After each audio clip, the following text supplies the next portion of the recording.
Rekaman paling keren dengan tembakan tepat dari penembak jitu pasukan khusus Rusia ramai beredar di media sosial Telegram pada Sabtu 20 Januari 2024. Penembak jitu dari pasukan khusus ke-58 dari Korps Angkatan Darat Donetsk ke-1 memantau dengan cermat pergerakan kelompok musuh setiap saat sepanjang hari. Terbaru di wilayah yang tidak dicantumkan dalam narasi unggahan. Militer Rusia menghancurkan musuh dengan efisiensi dan akurasi maksimum, seperti yang terlihat dalam rekaman. Dari jarak jauh sekalipun militer Rusia berhasil membidikkan tembakannya pada titik target. Sejauh ini belum ada tanggapan resmi dari pihak angkatan bersenjata Ukraina terkait insiden yang terjadi.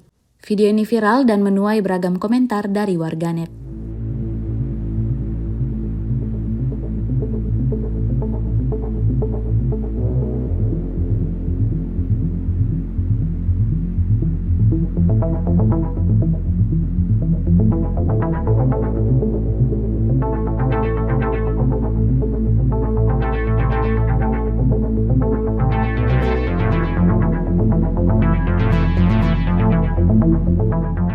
Download Tribun X sekarang, menghadirkan lokal menjadi Indonesia.